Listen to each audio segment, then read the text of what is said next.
शलोम अल मसीह। तो कैसे आप सब लोग, आशा करता हूँ हमारी वीडियोस देखे आप लोग बहुत कुछ सीख रहे होंगे। तो आज हम एक बहुत ही हटके टॉपिक पर डिस्कस करने वाले हैं और टॉपिक ये है कि क्या प्रभु यीशु मसीह श्री कृष्ण के भक्त थे। मैं बहुत दिनों से कुछ सोशल मीडिया चैनल्स के ऊपर ये बात देख रहा हूँ और ये सुन रहा हूँ कि यीशु मसीह श्री कृष्ण के भक्त थे। यीशु मसीह इंडिया आए और उन्होंने वैदिक ज्ञान को लिया और उसके बाद उन्होंने इजराइल जाकर यहूदियों में प्रचार किया। कमाल की बात है ना। जो भी सोशल मीडिया चैनल्स इस बात का दावा करते हैं कि यीशु मसीह श्री कृष्ण के भक्त थे, इस विषय के ऊपर उनके पास कोई सबूत नहीं होता। बस कंट्रोवर्शियल कुछ किताबों के और कुछ लोगों के कई बातों को वो सामने रख देते हैं। और मजे की बात यह है, इस सारी कहानी के पीछे एक बौद्ध मठ के अंदर एक तथाकथित स्क्रॉल है जिसके अंदर ये कहानी लिखी हुई है। का सोर्स क्या है, किसी के पास उसका जवाब नहीं है। किसी ने उस पांडुलिपि को देखा ही नहीं जिसमें ये बात लिखी गई है। हमने सोचा क्यों ना हम भी थोड़ी सी रिसर्च करें और ये जानने की कोशिश करें कि क्या इस बात में सच्चाई है कि यीशु मसीह श्री कृष्ण के भक्त थे। और अगर ये बात सही है, फिर हमारे को अपने ही देश के अंदर यीशु का प्रचार करने से क्यों रोका जाता है, क्यों हमारे ऊपर धर्मांतरण का इल्जाम लगाया जाता है। अगर यीशु मसीह श्री कृष्ण के भक्त थे तो उन्हीं का ज्ञान तो हम बांट रहे हैं, यानी कि झूठ के कोई सर पैर नहीं है। पर जो हमारी रिसर्च में सामने आया उसे जानने के बाद हमें ये पता चला प्रभु यीशु मसीह तो नहीं पर श्री कृष्ण प्रभु यीशु मसीह के भक्त थे। वो उनके डाई हार्ट फैन थे। आपको यकीन नहीं होता? चलिए आज की वीडियो में हम देखते हैं क्या है पूरी कहानी। आपको थोड़ा गौर से समझना पड़ेगा, आपको सारी बात समझ में आएगी। जैसा कि मैंने आपको बताया, श्री कृष्ण प्रभु यीशु मसीह के डाई हार्ट फैन थे। तो जो फैन होता है वो अपने आइडल टोटल कॉपी करने की कोशिश करता है। फॉर एग्जाम्पल, यदि कोई व्यक्ति शाहरुख खान का फैन है तो उसी की तरह डायलॉग मारने की, उसी की तरह कोशिश करेगा एक्टिंग करने की, क्योंकि वो शाहरुख खान को अपना हीरो मानता है। आपने अक्सर टीवी में भी देखा होगा, यदि कोई व्यक्ति अमिताभ बच्चन का फैन है तो उसी की तरह फ्रेंच कट दाढ़ी रखने की कोशिश करेगा, उन्हीं की तरह वो अपने हेयर स्टाइल रखेगा, उन्हीं की तरह डांस करने की कोशिश करेगा और उन्हीं की तरह डायलॉग बाजी भी करेगा। ये सब तो आपने देखा ही होगा टीवी में। जैसा कि मैंने आपको कहा कि श्री कृष्ण प्रभु यीशु मसीह के डाई हार्ट फैन थे, प्रभु यीशु मसीह के भक्त थे। इसका सबूत क्या है तो मैं आपके सामने रखना शुरू करता हूँ। सबसे पहले यदि मैं आपको बताऊं कि गीता को यदि आप गौर से पढ़ें तो आपको ऐसा लगेगा कि बाइबल की कुछ कॉपी गीता में कर दी गई है। इस बात को सुनकर मसीह विरोधी बहुत सारी बातें बताना शुरू करेंगे। सवाल ये है, क्या उनके पास असली गीता है? क्योंकि असली गीता के अंदर 745 श्लोक थे और जो तथाकथित गीता आज हमारे हाथों में है उसके अंदर 700 श्लोक हैं। मजे की बात यह है, खुद श्री कृष्ण महाभारत में कहते हैं जो गीता का ज्ञान मैंने अर्जुन तुमको दिया था वो मैं खुद भूल गया हूँ। दूसरी बात, आप लोगों ने नोट किया होगा कि मूर्ति पूजकों के पास अपने वेदों का प्रचार कर नहीं सकते, रामायण महाभारत का प्रचार नहीं कर सकते, प्रचार करते हैं गीता का। गीता ही वो किताब है जिसको बाइबल के साथ कंपेयर किया जाता है। आप जानते हैं ऐसा क्यों? क्योंकि गीता लिखी ही बाइबल के तर्ज पे गई है। मैंने जैसे आपको पहले भी कहा था, यदि आप गीता को गौर से पढ़ें तो आपको ऐसा लगेगा जैसा कि हम सम काइंड ऑफ बाइबल ही पढ़ रहे हैं।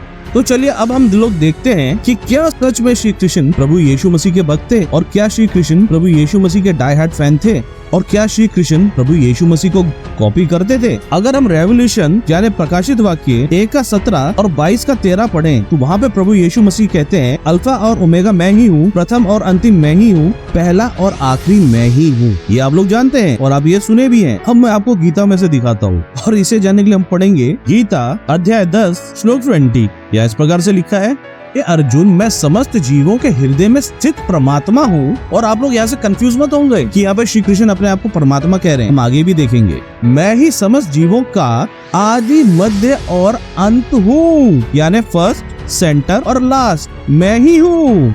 बाइबल के अंदर पहले और आखिरी कहने के पीछे क्या मकसद था वो तो कुछ और है। तो यहाँ से श्री कृष्ण यीशु को कॉपी करते हुए कहते हैं कि मैं पहला, मध्य और अंत मैं ही हूँ। देखा आप लोगों ने कौन किसको कॉपी कर रहा है? तो यहाँ से ये पता चलता है श्री कृष्ण का स्टार्टिंग, मिडिल और एंडिंग है, यानी कि श्री कृष्ण सर्वव्यापी परमेश्वर नहीं है। आगे देखते हैं एक और अध्याय 10 श्लोक 28। यहाँ पे इस प्रकार से कहते हैं, मैं हथियारों में व्रज हूँ, गायों में सुरभि, संतति उत्पत्ति के कारणों में मैं प्रेम का देवता कामदेव। यानी कि कामदेव क्या कराते हैं और मूर्ति पूजकों के धर्म में काम एक इम्पोर्टेंट चीज है, मैं हूँ। और सर्पों में वासुकी मैं हूँ, यानी कि मैं ही सर्पेंट हूँ। आप लोग समझ रहे हैं क्या मतलब निकला इस बात का? पहली बात तो मैं एक हथियार हूँ जिससे आप किसी का नाश कर सकते हैं। दूसरी बात, मैं एक कामदेव हूँ यानी कि डिंगी डिंगी गॉड। और तीसरी बात, मैं सरपेंट हूँ। और सरपेंट कौन होता है ये मसीही लोग जानते हैं। ये बढ़ने से पहले मैं आप लोग को एक बात और बताता चलूं। बाइबल के अंदर मैं हूँ का अर्थ क्या होता है और मैं हूँ किसने बोला? यहोवा ने, प्रभु यीशु मसीह ने। और चैप्टर 10 गीता के अंदर श्री कृष्ण ने भी अपने आप को यीशु की कॉपी करते हुए मैं हूँ कहा। वो यकीन नहीं होता ना कि इतनी कॉपी करी गई है। चलिए मैं आपको और दिखाता हूँ। अभी तक आपने ये देखा कि श्री कृष्ण हृदय में रहकर अपने आप को परमात्मा कहते हैं और ये परमात्मा क्या करते हैं, इसे जानने के लिए हम पढ़ेंगे गीता अध्याय 18 श्लोक 61। गौर से सुनिएगा। हे अर्जुन, परमेश्वर प्रत्येक जीव के हृदय में स्थित है। श्री कृष्ण ने कहा मैं सभी जीवों के हृदय में हूँ और मैं परमेश्वर हूँ, मैं सरपेंट हूँ। आगे, और भौतिक शक्तियों से निर्मित यंत्र में सवार की भांति बैठे समस्त जीवों को अपनी माया से घुमा ब्रैकेट में भरमा रहे हैं। और भरमाने का काम कौन करता है? लोगों के साथ छल कौन करता है? लोगों को गिराने का काम कौन करता है? जैसा कि श्री कृष्ण ने कहा मैं हूँ वो सरपेंट। यदि हम यशाया अध्याय 14 आयत 12 से 14 पढ़ें, इस प्रकार से लिखा है, हे भोर के चमकने वाले तारे, तू क्यों आकाश से गिर पड़ा? तू जो जाति जाति को हरा देता था, तू अब कैसे कटकर भूमि पे गिर गया है? तूने मन में कहा तो था कि मैं स्वर्ग पर चढ़ूंगा, मैं अपने सिंहासन को ईश्वर के तारागण से अधिक ऊंचा करूंगा और उत्तर दिशा की छोर पर सभा के पर्वत पर ताजूंगा। मैं मेघों से ऊंचे ऊंचे स्थानों पर चढ़ूंगा, मैं परम प्रधान के तुल्य हो जाऊंगा।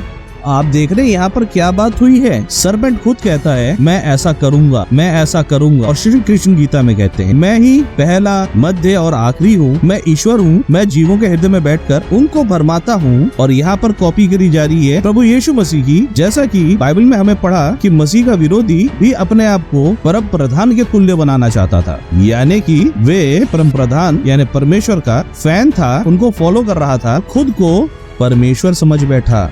आपके सामने एक आखिरी श्लोक रखूंगा और उसके बाद आप समझ जाएंगे कि क्या है सच्चाई। इसे जानने के लिए हम लोग पढ़ेंगे गीता अध्याय 18 श्लोक 62। यहाँ इस प्रकार से लिखा है, हे भरत, सब प्रकार से उनकी शरण में जाओ, उनकी कृपा से तुम परम शांति को तथा परम नित्य धाम को प्राप्त करोगे। किसकी शरण में जाओ? कौन आपको स्वर्ग का राज्य दिखा सकता है? स्वर्ग का मार्ग कौन है और कौन अपनी शांति देता है? मेरे मसीह विरोधी समझ गए होंगे, ये और कोई नहीं प्रभु यीशु मसीह हैं। जैसा कि मैंने आपको कहा था, श्री कृष्ण यीशु के भक्त थे। सारी बातों के बाद उन्होंने अपने लोगों को कहा यदि तुम्हें शांति चाहिए और स्वर्ग का मार्ग चाहिए तो उसकी शरण में जाओ।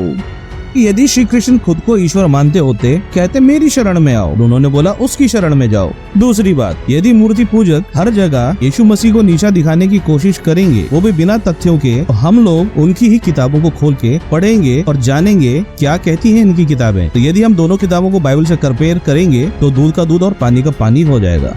तो मैं आशा करता हूँ हमारे विश्वासी बहनों और भाइयों को पूरा माजरा, पूरी बात समझ में आई होगी और मैं उम्मीद करता हूँ आज की वीडियो से आप लोगों ने कुछ सीखा होगा। यदि आज की वीडियो आपको पसंद आई है तो वीडियो को लाइक करें, अपने विश्वासी बहनों और भाइयों में वीडियो को ज्यादा से ज्यादा शेयर करें। यदि आप हमारे चैनल पर नए हैं, चैनल को सब्सक्राइब करना ना भूलें। हर नई वीडियो की नोटिफिकेशन पाने के लिए बेल आइकन दबाना ना भूलें। फिर मिलेंगे किसी और नई वीडियो में। प्रभु आपको आशीष दे। धन्यवाद।